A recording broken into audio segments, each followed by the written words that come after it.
Good afternoon, it's a Wednesday, my name's Kevin and welcome to the ACSOM Bulletin. As usual, we're 3 days before Christmas and today we've got the three French hens. You've got me, Brian and Colin. Brian, how are you getting on? I'm good, mate, I'm good. I've not been called a French hen. That's quite nice. I'm quite touched with that, it's quite nice, quite sweet. Well, it was either that or Alan Partridge in a pear tree. I didn't ken what one would have been better, so I just went with French hens. Colin, I guess I'll get called worse this afternoon, so I wouldn't worry about it. Colin, how's yourself getting on? I'm doing not bad on this Christmas Eve. Where I was speaking to one of the boys on the Scottish football show on our group chat earlier on, and he was telling me that he's not started his Christmas shopping yet, and that made me feel a lot better about myself. I've got to say, the fact that I was sitting up last night doing the rapping, and he's still got to go out Arnold Schwarzenegger style, like in Jingle All the Way, to fight for the last couple of toys. So, Craig, I wish you all the best today, mate. No, I do not wish that on anybody. I'm lucky enough, I've got a better half who has completely got all that sorted, so I'm okay at this precise moment. The only worry I've got is when to put the wheelie bins out, because I'm having a look at my street just now and there's somebody already put their wheelie bin out and that's confusing me, because a Thursday is usually the day that you put a wheelie bin out. So I don't know whether they're just trying to anticipate the bucket motor coming, or either that they've just made a mistake, but I'll need to check that after I get off this. I'll tell you what, Kev, they're showing the initiative that the board never showed last year. Prepare to fail to prepare. That's a whole mantra. They're ready with the bins, they're ready to go. Aye. Right, I think there's only one thing where we've got to start off with. Yesterday the Scottish Government made the decision, which effectively meant that for the next 3 weeks, top flight football in Scotland and the Championship football is going to be basically spectator free. The reaction on everywhere was absolutely nuclear. Some of it utterly bizarre, some of it quite rational. Overall, it's a decision I actually do agree with. I do agree with the principle of the decision. We are in the middle of the worst public health crisis since 1918, when we had the Spanish flu, and this Omicron variant is highly transmissible, as by the numbers that are going up on a daily basis. What I'm more annoyed about, I'm really more annoyed about, is the governments haven't done anything to protect the services they're asking us to protect. They knew this was coming. They knew that you were going to get a winter variant, and they knew it was going to affect certain sectors, and they've done nothing to actually protect those sectors when we've got to this point. I mean, we've done our bit. I've been jabbed, I've been boosted, I've had the booster as well, I've stayed in the house, I knew work for home. I've done everything that's been asked to me. Colin, you're probably the same. Brian, you're the same. The majority of the people in the comments are probably the same. For me, I'm actually now wanting the government to do their bit. I want them to protect the services they're asking us to protect, for them to fund them properly, so situations like we have now don't actually arise. They need to protect the NHS, they need to protect hospitality, and they need to actually protect entertainment. They need to fund them, so the next time we get a variant outbreak, this is not going to happen. We're getting asked to make the sacrifice again for politicians' failings. Now, I'm willing to lose 3 games. I'm completely willing to lose 3 games, because football can survive, football can recover. That's actually been seen over the last 18 months. But I want to save the NHS and I want to save jobs. And it's time for the politicians to do that, rather than just expect us to do their job for them. We've also got the SPFL, who haven't covered themselves in glory over the last 24 hours either. Well, over the last week, let's say. You've got Dundee United, who had to go to Ibrox with a depleted team, and you've got St Mirren, who we're playing this evening, who have got a depleted side as well, and they've asked for 2 games to get cancelled, and it's been knocked back. We've also got the fact is it seemed to be taking them an age to make the simple solution, which is to bring the winter break forward a week. Because, well, no, football without fans is nothing. There's absolutely nothing. If the last 18 months has actually proved us anything, football's not a spectacle. Football's not a spectacle without fans. And there's a delay in that decision, and there's still no a decision on this winter break at this precise moment in time. Colin, I'm going to come to you first and see if you maybe agree with this question or as a statement. I don't know. The leadership in Scotland at the moment is no fit for purpose, whether it's football or political. There seems to be a lack of common sense coming out from all sides of the divide here, whether it be in the political sense, whether it be in the footballing sense. How it was perfectly fine for 50,000 people to go to one game on Saturday, but not 50,000 people to go to one game on Sunday. It's okay for 20,000 to be at the games tonight because we're not going to bring in restrictions until the 27th. This is just, it's getting a joke. It's, as you say, Kevin, we're doing everything that we're being asked to do. People will say, oh, you're a sheep for doing it. Maybe we are, but I mean, you're doing what you've been asked to do. You're doing your bit. It's time that these people stepped up and did their bit. I mean, see, when you look at it, I remember that feeling a way back in, what was it, July or August now, when I stepped into Celtic Park for the first time in 17 months for the game against West Ham. Now, we get turned over that day quite comfortably, but I loved every minute of it because it was 17 months since the last time I'd stepped inside Celtic Park. Now, everybody that's been to a game this season will remember that feeling of when they got into the ground. And now there's people out there that are saying, do you know what? Yeah, it's about time we just went and played games behind closed doors again. It just doesn't make any sense at all. If there is a way to prevent this from happening, whether it be that we bring in the winter break a couple of days early, then surely it makes the most common sense. Yes, okay, maybe in 3 weeks' time the situation won't be to the point of we won't get a full house. But if we get half a house, if we get 3/4 of a house, whatever it is, anything more than, and it's not 500 fans, by the way, before anyone says this, it's 500 people in total. So you've got to include all your referees, your officials, your board members, all that in that 500. If we can get it back to the levels that it was and slowly introduce it back up to a full house again, that's the way that we've got to go. There's no way, considering that there's no reimbursement for the club, that we should be accepting the fact that 1 week we're at 50,000 and the next week we've just got our doors closed once again. But Brian, before I come to yourself, Patrick Dolan, the balls burst, St Mirren team is decimated, postpone tonight's game and bring the winter break forward. Clubs and all have a responsibility for public health. For anyone to ignore this is clueless. I mean, when I look at what the SPFL have done to Dundee United and most St Mirren, they didn't care.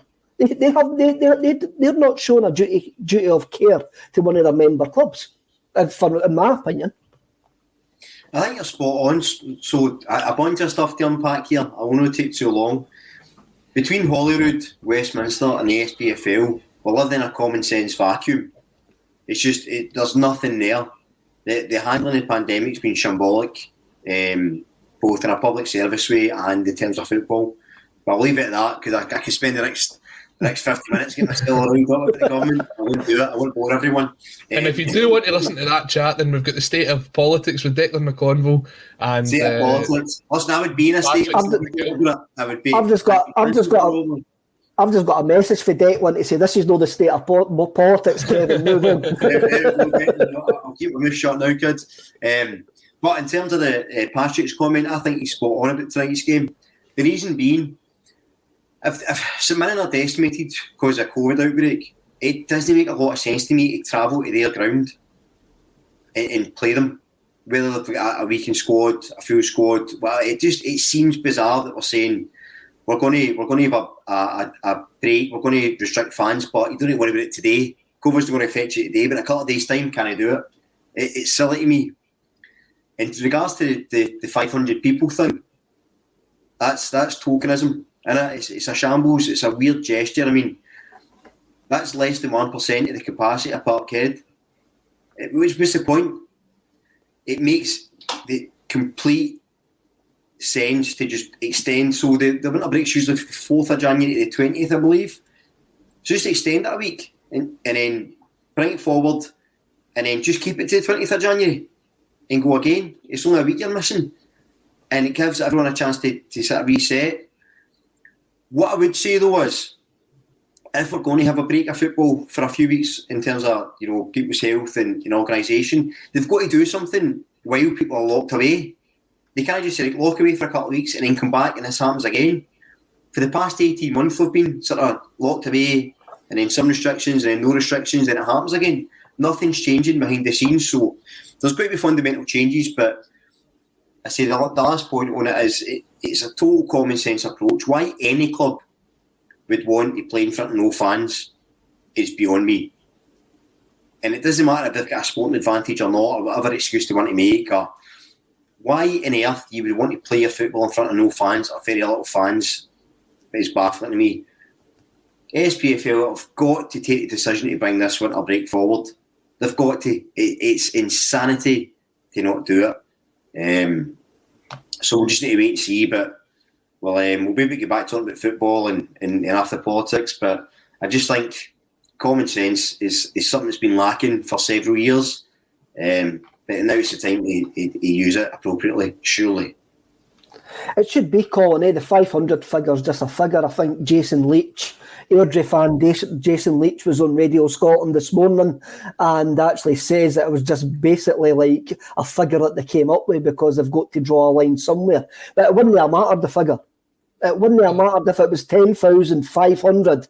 The figure was never going to make sense because it doesn't make sense what they're actually asking us to do. As my friend Mark says to me yesterday, he says, it used to be that the NHS protected you, and now you need to actually protect the NHS. So, I mean, I never went to the cup final on Sunday. I had a ticket for the cup final and never went, basically because of this variant, and I had to make a decision. And I made my decision. I was happy with my decision. But I've got no truck with anybody who went to the game, who made the decision to go to the game. They made a decision which was comfortable with them. I've got no problem with that whatsoever. But when you get to this point, we just can't keep on going on like this. And if this variant is as bad as what they've got to do, I'm calling for the SPFL to do the right thing. Call off the game tonight, call off the games at the weekend, and we reconvene in February. If it's what needs to be done, it's what needs to be done. I don't see why there's any second guessing this. I mean, we're only talking a matter of days here. Now, I see people saying, it looks as if Celtic are running scared. It's an injury concern. What a load of nonsense. A complete load of nonsense. Celtic have played the last 13 games, winning 11 out of the last 13, picking up 31 out of 33 in the league, with what has basically been a skeleton squad. Mm-hmm. We're starting to just slowly but surely get guys back together. Now, can you imagine if the same people that was making that same noise had a COVID outbreak themselves? How quick would they want the game to be called off? This is about common sense, and it's a lack of common sense that's been shown across the board. I mean, St Mirren having to play this game tonight with potentially only 3 first-team players available. The rest is all going to be guys made up from the academy which St Mirren actually scrapped themselves. So it's guys that don't play week in, week out. It's guys that they've had out there at lower league teams, potentially even lowland league teams, and we're going to have to play them tonight, and then they're going to have to play... They're going to have to play again, the 29th or something, or when they play Rangers. It's ridiculous. Hibs had games called off for less. There's got to be a common sense approach taken here. And as Brian said earlier on, it's got to get to a stage where there's a precedent set that when something like this happens, we know which road we've got to go down. I just think there's a duty of care here that's getting looked over. There's a duty. Where's the Players Association in this? Where's the Players Association going to the SPFL, Brian, and going, by the way, you're putting our members at risk here because you're asking them to play games coming into stadiums which have had an outbreak. So I do not get this. It just seems to it's selfishness. As Colin rightly pointed out, there's a selfish nature of this. Some clubs going, we don't want the winter break brought forward because it suits us. We haven't got 2 home games in that period. We haven't got two home games in that period. So it just doesn't make sense to me, Brian. No, you're spot on, and I think selfishness is a great word to use about it, and that can go for whether it's politicians, other clubs, or the SPFL themselves. As you say, duty of care is important, life's important. That's more important, especially this festive season, and given everything everyone's been through. And of course, you're going to be devastated to know where we go to the games and stuff, but we've got a winter break coming up anyway. Just pull it forward. But it's the difference. It doesn't make it's the fact it's even a discussion baffles me in itself. The fact there's even a question on it.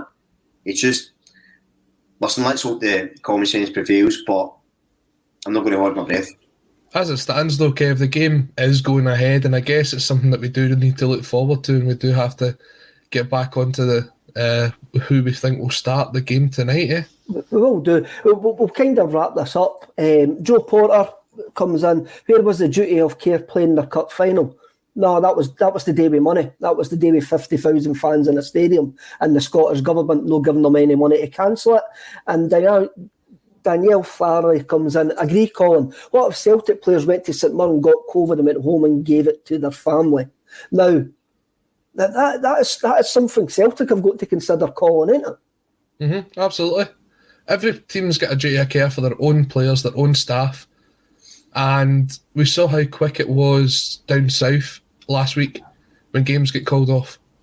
There was no question about it. It was just a simple, you've got how many out of an outbreak? Okay, we don't know how bad it's going to be. Let's just call it off and we'll reschedule it later on. Now we've got a chance to do that ahead of time to stop people potentially catching it.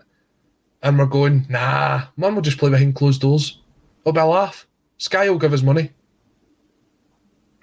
Well, let's talk about Sky Football. Let's talk about Sky Sports. And it's very obvious over the last 24 hours that Sky Sports are holding the trump card in this. If Sky Sports says they do not want any money back, then the winter break will get moved a week forward. Sky's coverage, Brian, this season has been utterly atrocious of Scottish football. They've allowed a very unprofessional guy to comment unchallenged on their programmes. It's almost as if they know they can't be bored because they're the only pony in town, ain't it? Aye, it's been the same for a while with their coverage. Like, you saw GIFs many a times they even get the graphics wrong for teams that are playing. Their formations are very, very rarely right. And as you say, the pundit questions are shambles.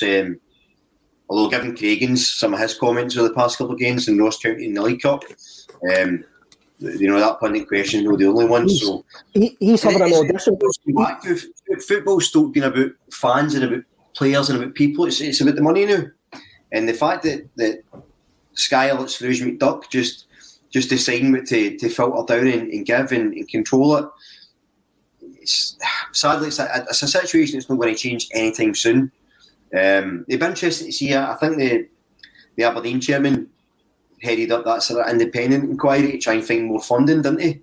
And they've sort of put that to the SPFL. So again, it'd be interesting to see if anything comes for that. If they can sort of diversify income streams, which is of course something they're going to have to do, and maybe then things will change. But for the present moment, we're going to have to stick with it. They are. I mean, I think Stephen Cragen was having a live audition on Ross County TV and also Premier Sports at the weekend for Sky Colin because he was that anti-Celtic. It was utterly unbelievable. There we have. We have got a game of football tonight at this precise moment in time, and the Sky cameras are nowhere near it. We had a game of football last week, Colin, at Ross County. The Sky cameras were nowhere near it. We had a game at Easter Road. One of the biggest games in the Scottish football calendar, one of the most attractive games in the Scottish football calendar. The Sky cameras were nowhere near it. Tell them to bolt, eh? Absolutely. Every midweek card has not been covered. What they're covering tonight, they're covering the Carabao Cup down south. One game. What else have they got? They've got the World Darts Championships. Probably on another channel they've got netball. On another channel they're covering NBA basketball. They've got a channel dedicated to the NFL. Who's bringing in the biggest subscriber base? Scottish football outrights so many of these sports. Even the amount of money that they spent on the cricket, and I'm talking about BT Sport spent on the cricket for the current Ashes series. As an average Celtic game draws in 10 times the viewership of that. Tell me, what is the actual attraction to them? Is it the ad revenue that comes in? Is that why they don't show the games? See, if I was even picking a game for TV tonight, I still wouldn't pick the Celtic game, but I'd have a Scottish football game on. Hibs are playing Aberdeen tonight. That is a fantastic potential game of football. You look at a team, Hibs, first game with Sean Maloney in charge. Aberdeen, they're coming back into it under Stephen Glass. They've won the last 3 games in a row. That would be a fantastic game of football to watch. It's an interesting narrative, eh? There's a good storyline there, ain't there? There's a massive storyline there, eh? Absolutely. And when are we going to find out about it? Oh, midnight tonight when they post the highlights. It is pathetic the way that they treat it. BT Sport don't even cover Scottish football and they still have a Scottish football show once a week. That's the difference. A highlights programme on Sky Sports lasts 30 minutes with an interval. That programme that doesn't have any highlights at all is simply just Sutton, McCoist and Darryl Curry talking about Scottish football lasts an hour. That's the difference. It is a difference, eh? I mean, Brian, Dave Cormack, the Aberdeen chairman, obviously American, and American sports is seen as an entertainment, not just as a sport. And he's been talking about trebling the amount of money coming into Scottish football via TV deals over the next 5 years. Sky are not doing nothing to actually put themselves in the market for that, eh? If Dave Cormack reckons that Scottish football can get that type of money.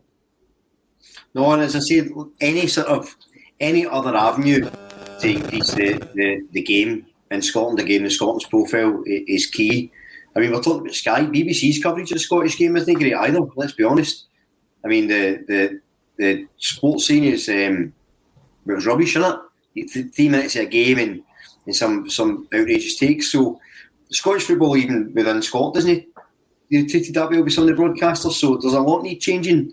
And it's amazing it's took this long for this guy for the States to actually come in and try and,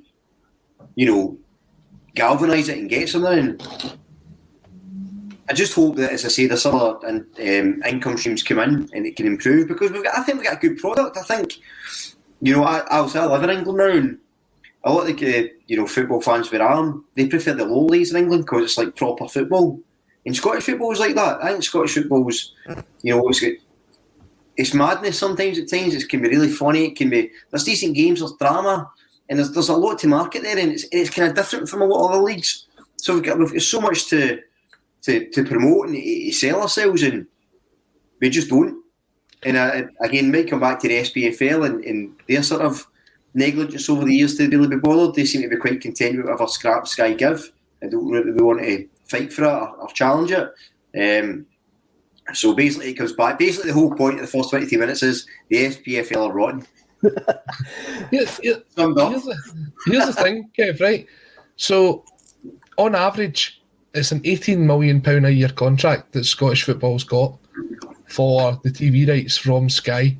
So it works out, and it doesn't quite work out like this because it goes on a ascending, descending scale depending on where you finish in the league. But you're talking about 1.5 million per team if you average that out over the 12 teams. Now, I don't know how many people paid for the pay-per-view up at Dingwall last week, but if you take a look at it across the world, potentially could there have been anything up to 10,000 fans that bought that pay-per-view? I mean, potentially, when you look at it, they're charging £20 for that. Now, obviously, they'll have overheads and stuff like that, but that's 200 grand. Celtic could potentially be up there 3 times a season. Rangers could potentially be up there 3 times a season. You're talking about even fans like Hibs, Hearts, who won't all travel but will buy the pay-per-view. They must make about the same amount of money if they'd done it by pay-per-view than what they would off a Sky. So that tells you that if a team like that can make that sort of money, that's how massively we are underselling the game. Finn Fogel, I'm going to actually pick up on something that you actually said there, Colin. Finn Fogel comes in on YouTube. If only those had listened to Barry Hearn 10 years ago. I think it wasn't 10 years ago. I think it was actually shorter than that. A couple of years ago, I think it was a couple of years ago. You talk about pay-per-view. I noticed somebody the other day, I can't remember, it was a Twitter comment that I read where somebody says Amazon Prime would be a good candidate to put Scottish football on Amazon Prime. You look at what Barry Hearn's done with the darts and also with snooker. They're on Sky. Well, the darts is on Sky basically. Sky pay a lot of money for the darts. The snooker is on ITV4, Eurosport. Still on the BBC and that. So they're still on massive platforms, probably bigger than Amazon Prime. Or are they bigger than Amazon Prime, Brian? As the fact that we've all got Amazon on our mobile devices. Is that something that Sky should be scared about?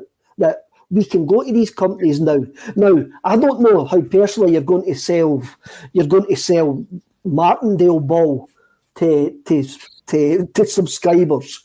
I mean, I didn't understand it. I've seen a lot of rotten games at Celtic Park this season, and it's guys like Robbie Nielsen, Martindale, and Graham Alexander have caused them to be absolutely rotten. But our Sky just lazy. Our Sky just getting lazy and are not giving credence to streaming sites like Amazon Prime, etc. They didn't see them as a threat. Again, I still think it comes back to what we're doing, the SFP or the SPFL or whoever organises it, because we need to be upselling these things. Like the three of us so far have upsold Scottish football more in the past couple of minutes, chatting to each other and chatting to the contributors than the SPFL's done for the past several years. The thing about Amazon Prime, which is interesting, is so I've got Amazon purely because of the free delivery. The actual content's not that great. But see if there's a game on, I'll watch it. So what you've got to see if you're on a platform and you don't want to say you're, I don't know, a Southampton fan, right? And your game's no televised at all, you can't get to see it. But there's a football game on, you probably watch it, you tune in, you get eyes on the product, whether it's, the main event or not. If there's football on, you probably watch it, right? If there's a game on, you watch it. If Scunthorpe are playing, I don't know, Brentford, well, no Brentford now, but whoever, Blackburn, you probably watch it, there's nothing else on. Scottish football could take that and open up that other market and get more eyes on the product. So there's other things we could be doing. I don't think Sky would be scared because, money-wise, they've got so much money, they can sort of boss it. And I say the fact is we're willing to bend over and let them, take us and give us whatever they decide to give us, as opposed to fighting and saying, no, we should get more. So good on guys like Dave McCormick, if he's got this sort of income plan, because anything that brings income, eyes and promotes Scottish football, it is going to be a good thing, and it's going to be better than what's been done recently. See, when you look at Amazon Prime, they've recently just introduced Premier Sports as a potential subscription option. Right. So that if you've got Amazon Prime, you can actually subscribe to Premier Sports as well. And one of the biggest sporting events this year was the US Open, the US Women's Open, when Emma Raducanu won the US Open, and all the attention that got.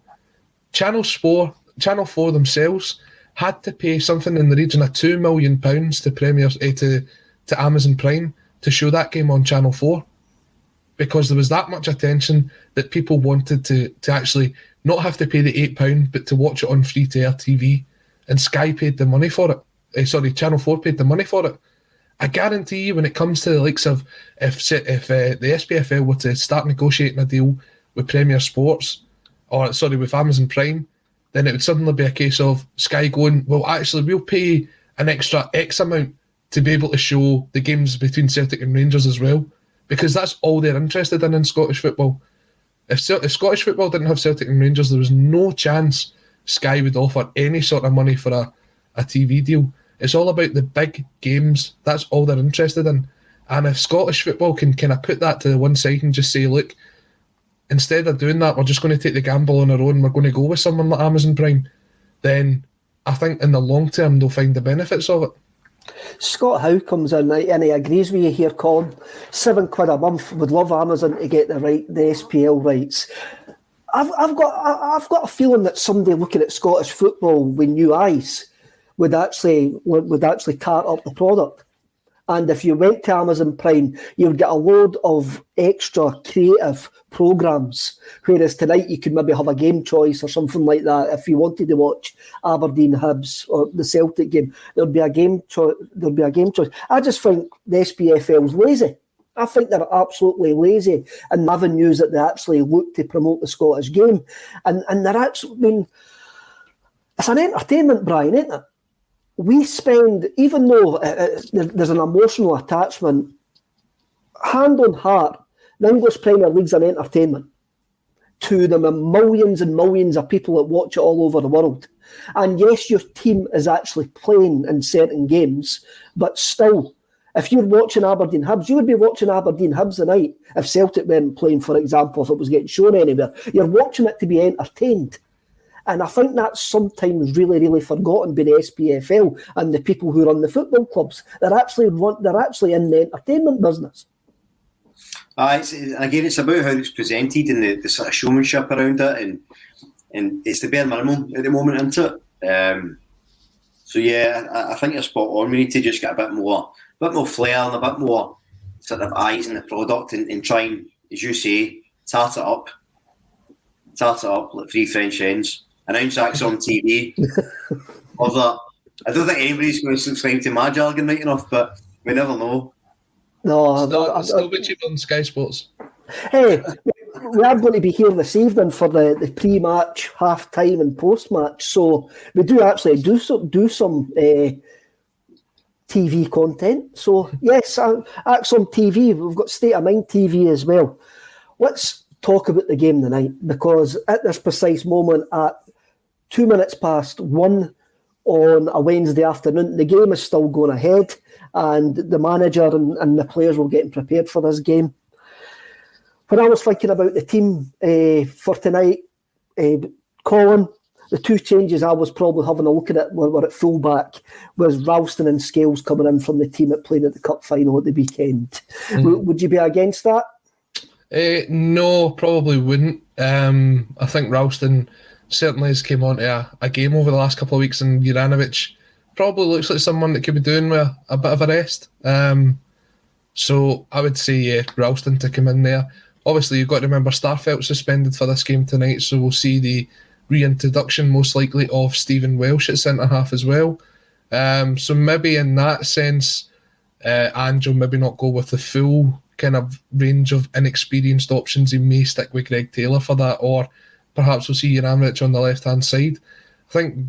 I know Welsh is obviously, I wouldn't say totally inexperienced to an extent, but when you're kind of looking at a guy that's still only made about 50 appearances for the club, you still want to have that wee bit of extra cover in there. That'll be probably the reason why he'll not go with someone like Scales, who's maybe only making his 4th or 5th appearance. He'll probably just go with Greg Taylor. The reason that I'm going for Scales is I think Greg Taylor is... Brian, I think Greg Taylor done well at the weekend. I think he's done well since he's came back in, but he's coming back from a long-term injury. And Scales last week played really, really well until his lack of game time, basically, for me, caught up with him in the second half. And when he actually tired in the game. That's why I can see Scales getting a nod tonight for another 60, 70 minutes, then Greg Taylor coming on. Yeah, I think so. Last time I was on here, I spoke about us making changes, and there was some mixed emotions around it, but I think it's been wise, especially look at David Turnbull and what happened to him. You know, apparently that was fatigue that caused injury. So you've got to take that into account. I think it's time nice to freshen up the squad. Without any disrespect to St Mirren, they're decimated with injuries. This is, if you're ever going to, chop and change and rest some players, I know you want to win the game, but this is the time to do it, I think. So I think Ralston, Scales coming in is probably the right idea. Midfield, you're probably talking Rogic, Beaton, McGregor, and then what you do up front. So I don't imagine you're going to play Kyogo tonight. So is it Abada, Montgomery, Moffat up front?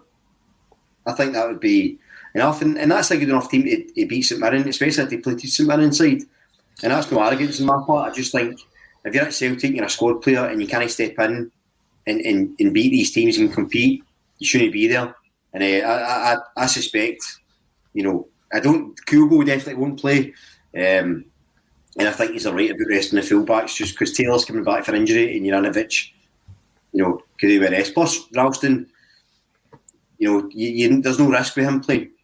He's shown this season that whether he's first choice or he's coming on off the bench or he's backup, he can do a job. So I wouldn't have any issues with changing.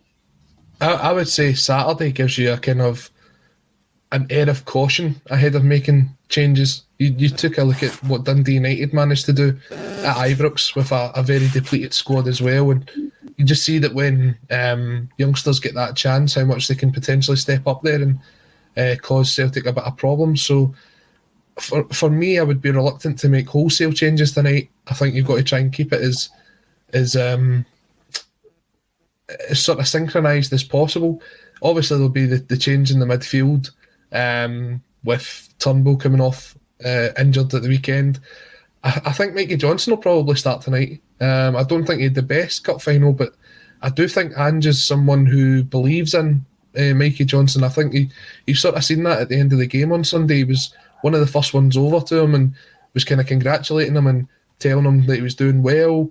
I think we'll probably see him play. Kyogo, it would make sense for him to be on the bench tonight with Abada through the middle.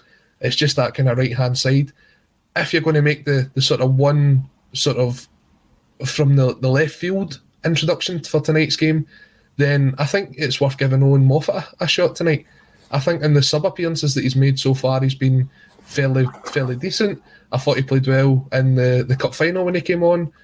As you said, obviously it's going to be a slightly weaker St Mirren side tonight.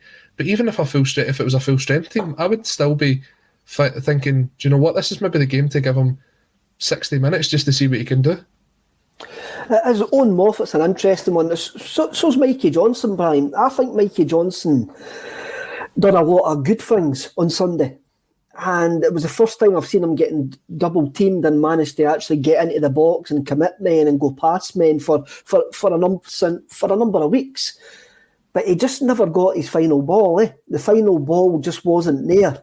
And I'm beginning to worry about Mikey Johnson and the fact that that final ball needs to come for his Celtic career to continue longer term.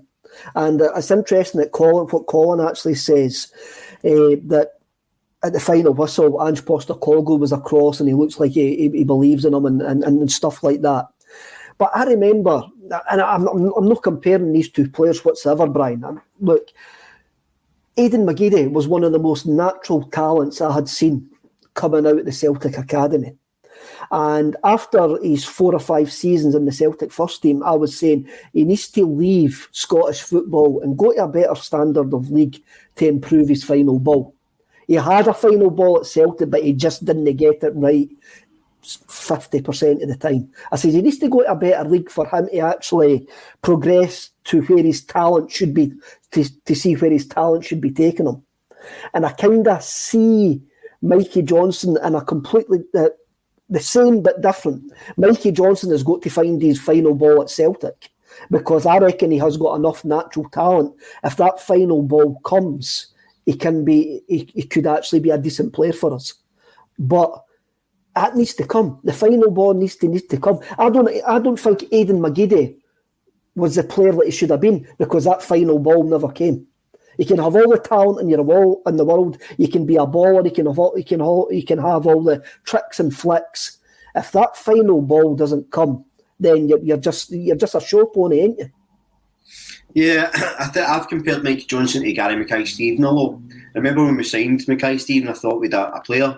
He was really good at Dundee United and stuff, but you saw him week on week, you started to see that he didn't have that extra sort of final ball. I think Mikey Johnson's problem is always decision making. He does so much right, and then it always falls. I'll defend any player that plays for Celtic and I'll always back them, but I don't know that he is. It looks as if he's Ange fancies him, and he did. I thought he had a decent game in the League Cup final.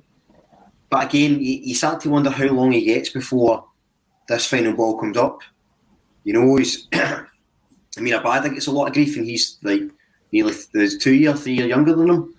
Mm-hmm. So there is a point where you go, how long before this magical final ball appears? he's no longer a kid with loads of potential. He's a first-team player now. So if it's not here now, I do fear. And you know, your comparison to Ian McGeady, I think Mikey Johnson was considered the new Ian McGeady for a while, wasn't he? That was the top when he was sort of coming through. So your comparison is not wrong. But yeah, again, I think at some point we have to say maybe he's not with maybe that final ball will never come.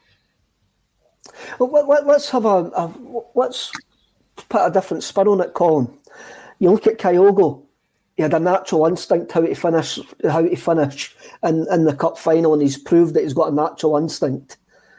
Sometimes, can that instinct be coached? Can that final ball be coached into Mikey Johnson? Because there is a talent there. There is a natural talent there, but that final ball needs to come. I think it's you've got to find the best from both. You've got to find the best from the coach, and you've got to find the best from the player himself. Someone quite recently who we kept going on about their final ball time and time again was Jeremy Frimpong. Now, Jeremy Frimpong got the move over to Germany, and watching him against us a couple of weeks back, you could see that final ball was there. He'd managed to get it. I've seen it time and time again watching the Bundesliga highlights. He's the one that's putting the right crosses in. So it's whether Mikey Johnson wants to be the guy who hits the byline and put the ball across, or, as he did on Sunday, is he the guy that wanted to cut inside and take the shot on? Because when he broke into the team at first, he was a guy that wanted to take players on and then get the shot off. I've never really seen him as a guy that's going to hit the byline and put a good crossover. And that's when you need someone to go round the outside of him to play the ball over. Now, currently, he's playing on the left-hand side. So if we're talking about tonight's game, then you're looking at someone like, as you said earlier, Brian Scales potentially being that guy. I don't think he is the kind of overlapping fullback. What I've seen from Scales so far is he's a very, very natural inverted fullback. He'll find himself more towards the middle of the park. Could it be Greg Taylor? Greg Taylor is more of the overlapping fullback, and he will put the crosses over. It just depends who he plays with. So if he's not playing with the right player and he doesn't suit the system, he needs to learn to adapt. And I don't think he's got that in him yet. I think he's obviously been someone who's been very unfortunate with injuries. And I feel as if at times that's a sort of mental block to him. So that when he did get doubled up on Sunday, he wasn't overly confident about taking the guys on because he was scared about getting hurt. And it is kind of understandable to an extent. But if that's holding you back from reaching your potential, then it's probably comes a point where you go, this club's not for me.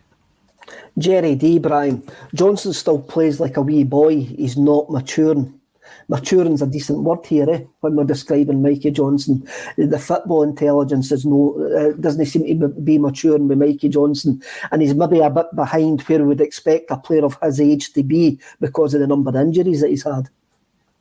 Yeah, and look, the thing, I remember when Jamesy Forrest was there and people would say, was he scoring enough goals? And Brendan Rodgers coached it into him and he started scoring goals and you know, really sort of stepped up. So I suppose to kind of go back on the point, maybe it can be coached, but as Colin said, I just don't know if he's got it. He doesn't have a huge identity as a player. He always seems to sort of, I think he can slow down the play at times because he always tries to, he never really darts by anyone. He always tries to kind of take them one at a time, and sometimes you just need to run to the corner, sometimes you need to make space for people, and I don't know. I think if you've got a fit Jota in another left midfield, I don't think he plays. Is the reality. That is a clear reality, Brian. I mean, I think that was shown in the last couple of games that we've had without Jota, that the replacements that we've actually got wide don't replace what Jota can bring. No. Well, then Jota he's so unpredictable. He can come inside and shoot, he can go inside and cross, he can do the flicks, he can come inside and, you know, dribble the ball and make space. And the same with Forrest on the other side as well. The drop in quality is huge between him and Abada. I think Abada gets a bit more leeway because he sort of peaks and troughs. But, you know, for me, Mikey Johnson, I just don't see him ever. He doesn't seem to me like a game changer, someone that's going to win you a game of football, someone that when you see him coming off the bench, you go, right, when I see him come off the bench, I tend to think, oh, the bench is weak. And that's kind of how I see Mickey Johnson. Good player, by all accounts a good lad, loves the club, but I don't see him really ever being the guy. And if you're not there to be the guy, what's the point of being there? For me, I think he's very much a confidence player. He's someone who rides on confidence. So see if tonight he plays and he scores within the first 10 minutes, or he sets someone up within the first 10 minutes, you're in for a great performance from Mikey Johnson. But I think once the first kind of couple get away from him, I think that's when his head starts to go down. It's very difficult to get it back up at that point. I think you've seen that sort of time and time again with Johnson. He's got undeniable talent, but when it's not going for Mikey Johnson, he just doesn't. It doesn't kind of contribute too much to the team when it's not going his way. We like to talk up some of our academy players on this programme. It's one of the things I'm very, very positive about. I always want to see guys come in for the academy and do well. And basically, like, I would play Johnson tonight. But I would be more than confident Owen Moffat. I was going to call him Aidan Moffat there. I was getting mixed up with Aidan McGeady there. I'm more than confident now of Owen Moffat coming on and actually offering us something, because for me, Colin, over the last couple of games, he showed us football intelligence that you actually need in certain situations. Ross County, he had, after Juranovic's shot has actually rebounded back to him, he had the calmness to play the ball to Callum McGregor. When he came on in the cup final as well, when we were under the cosh a wee bit in the last couple of minutes, he went for that run up the park.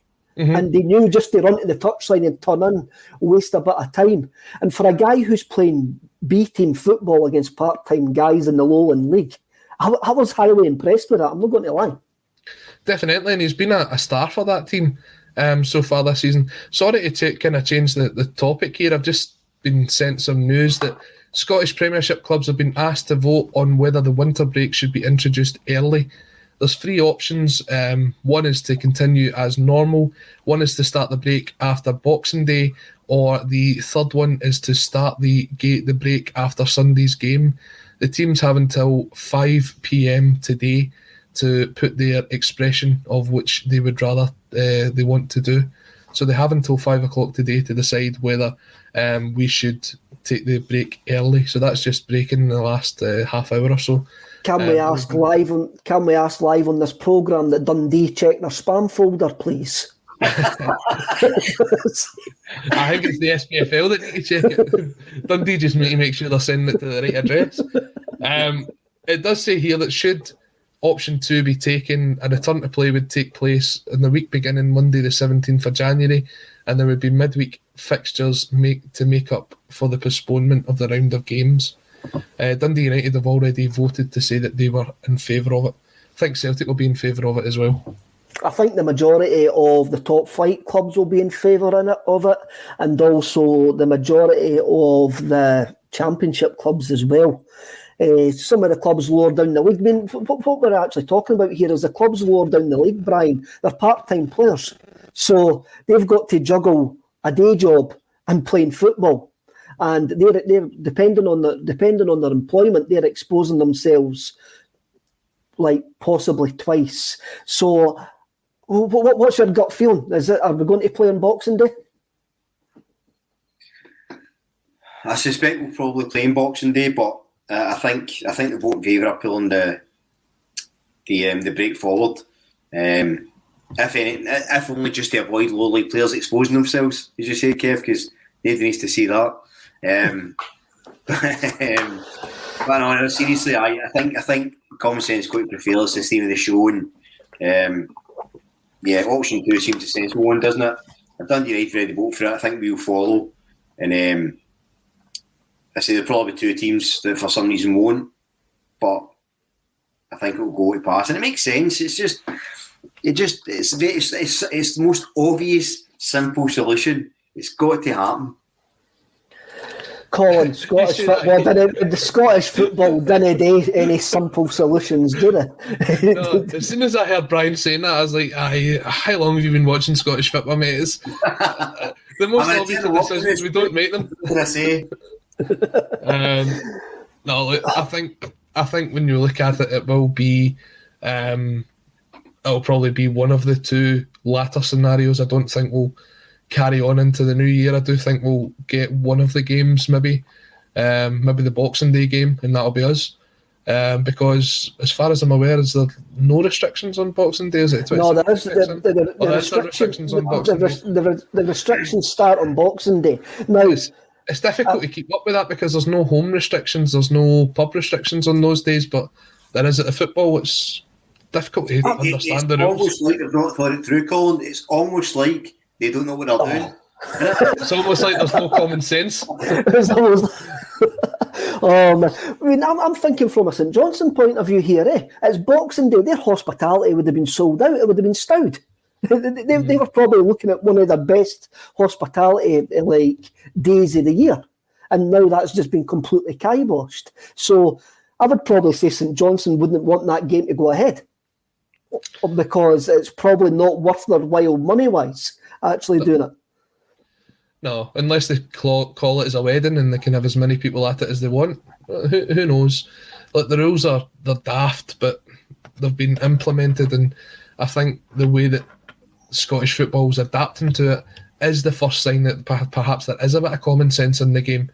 We'll wait and see how those votes go, and as you say, just make sure your spam folder's clear. Make sure they've got the email addresses right, they've got their contact list right, and they double and triple check the address that they're going to send it to.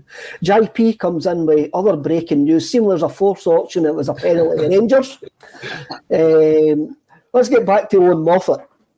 Colin, I think he showed great football intelligence over the last couple of games, and I'm quite happy for him to come on for the last half hour tonight if Mikey Johnson's not doing it, and for him to give us something. Who's your option on the right hand side if he doesn't play then? Well, I think Ange Postecoglou looks at a system, and even I think Abada worked against Ross County. Because he scored a perfect Ange type goal against Ross County. The inverted fullback breaking into the box, cutting it back, and Abada's in the middle. So I think on the right hand side, I think Juranovic plays on the right hand side, and Ralston goes to fullback. That's an interesting one. We were talking about this last week. I didn't think it worked overly well up in Dingwall. That's not to say that it wouldn't work tonight. Totally different game, totally different surface. It's something that he could try again. Do you know what? I'll be perfectly honest. I just see him starting Kyogo. I don't think he should, but I think he will. And I think you'll see Johnston, Kyogo and Abada as your front three. If it was me and I was picking the team, I wouldn't do that because I'd be putting Kyogo in as much bubble wrap as possible to make sure that he's okay, just in case these games do go ahead. But maybe by 5 o'clock we'll know. I know, that's what I was just laughing at. So, Ange Postecoglou's got his team sheet. He's got team A and he's got team B. And we'll see which team has to play depending on how the vote goes at 5 o'clock. Yeah, and I tell you what, tune into the State of Scottish Football tonight on A State of Mind at 6 o'clock, where we'll have the full reaction to that vote. So definitely, instead of Clyde Super Scoreboard, get in here, go on A State of Mind TV and listen to the lads dissect what the vote is. I think you'll have a Hibs fan and an Aberdeen fan to dissect it, so maybe two different views there. It's a completely interesting week in the bizarre world of Scottish football. It's a bizarre world of football. It's a bizarre world we're actually living in at this precise moment in time, really. Joe Hart, on last week, somebody gave him, some people were saying that he was at fault for the goal, Ross County's goal. Some people gave him a hard time for the Hibs goal on Sunday. I think he was just as important to us as Kyogo on Sunday. The save from Nisbet and the save in the final minute and the injury time of injury time. If seemingly that's a thing now, if you're meant to play 96 minutes, you're only meant to play 96 minutes, no 96 minutes, 42 seconds or anything like that. For me, Joe Hart, if you want him to do the good things, you're going to need to put on with him doing some things that you didn't agree with. And I think that's the trade-off that we're going to get for me for having a fabulous goalkeeper. I mean, his saves towards the end in the League Cup final were excellent. A couple of good saves against Ross County as well. So he's a keeper that there's a mistake in him. I think there's very few keepers in the world that don't have a mistake in them. But when he makes the big saves, they're really important. And again, it's the sort of intangible stuff he gives. It's that confidence with the back four, because they know if like Starfelt had a bit of a shocker, but he's got that confidence that Carter Vickers or Hart to bail him out if something like that happens. Same if Carter Vickers makes a mistake or one of the midfielders gives it away. You've got a confident, competent keeper there, and a guy that organises, and he's his aggression as well. He gets the players up. He's a real leader on the park, and these are things that you can't. No amount of analysis tells you that. So yeah, he could do things better, but it's not about the things. It's like with Kyogo up front. It's not about the chances he misses. It's about the chances he takes, and he keeps going and scores these goals. So you can analyse the mistakes or the errors to your blue in the face, but you've got. I mean, I've had him in Barkas in goals with the beat because he's got hologram hands, isn't he? Mm-hmm. So you look at what we've got, and you have to be happy with Joe Hart. I think his attitude's been top draw. Yeah, he's not the greatest keeper in the world, but in terms of his attitude, what he gives, and he's not as if he's a bad keeper. He's Colin, a good keeper. There's no doubt about that. Colin, he says after the cup final, he says, I'm not the best goalkeeper in the world, but I try my best. One thing I get with Joe Hart is I know he'll make me a match-winning save. He will. And to use his own words, he was decent on Sunday, that's for sure. See, looking at it, it reminds me a lot of Fraser Forster's first spell up here. And cue the famous joke that was made by Kevin Bridges at the Christmas night out when Celtic done it. About how he didn't have to worry about getting any parcels in the post because he wouldn't commit to get them. That's the way that at times you think Joe Hart is. You want him to be a wee bit more commanding when the ball's in the air. I do think he probably could have come out and got to the ball before Hanlon gets his head on it on Sunday. But, I mean, we're talking about a guy that's not played week in, week out now for what? 3 years, 4 years at least. He was a third choice goalkeeper at Spurs. He was well out of the scene at Man City. He even got dropped when he went to Italy. The fact that he's still got that ability in him, and the fact that we've got a kind of solid goalkeeper tied up for the next couple of years, for me, I think he's only going to get better. You see the way that Craig Gordon was out of the game for 18 months and came back and was a fantastic goalkeeper. The fact that Joe Hart barely played, and we know a goalkeeper can play on to the 38, to the 40. I think you'll see over the next year or two, Joe Hart getting back to the way that he was the first time round at Man City. The reason why they won the leagues, the reason why he was voted European Golden Glove Award winner, stuff like that. Giving him more time, week in and week out, eventually those mistakes, they'll get weeded out bit by bit, and you'll see why Joe Hart was a fantastic goalkeeper and why he got his 90-odd caps for England. I wouldn't be surprised in about 18 months' time if he wasn't considered to be back in amongst the England fold. Definitely, Brian. I agree wholly with that. I think he's been one of the most important signings we've had in a number of years. Has been Joe Hart. I know, Colin, I know you need to go very, very soon. So I just want to ask you, before you go, I want to ask you 3 things on your Santa list that you want for Celtic. 3 things on my Santa list for Celtic. First one, fans back in the grounds as soon as possible and as soon as safely possible. The second one, I want Ange's shopping list to be completed by the 2nd of January. I want him to get the players that he wants in by then so that we've got time to feed them in. And the third one, I'm going to go with extending Tom Rodgick's contract. He's only got 18 months left on his deal. It runs out next summer. He'll only be 30. Give him another couple of years. He has rejuvenated his career at Celtic. Get that man a new contract. Brian, maybe Colin will disappear. So thank you, Colin, if you're going to disappear at the moment. I know that you need to go. Brian, what's your 3 things on your Santa list for Celtic? 3 things. So first thing is getting the behind-the-scenes structure all fixed, getting that established and free-flowing. Second thing, getting a few transfers in early. As Colin said, stealing Colin's one. And three would be, what would be my third one? Winning the Conference League. There's a